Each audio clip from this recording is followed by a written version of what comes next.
মুমিন তো কখনো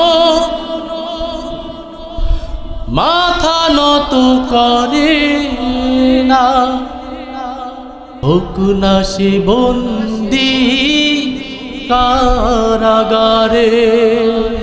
ঠিক কিনা?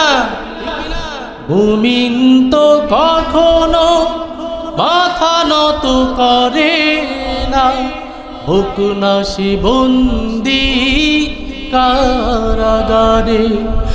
আল্লাহর ভালোবাসা যে পেয়েছে, রুখবে বলো তারে কেমন করে?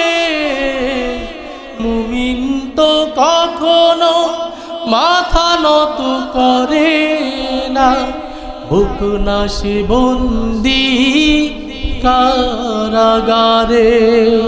ঠিক কিনা?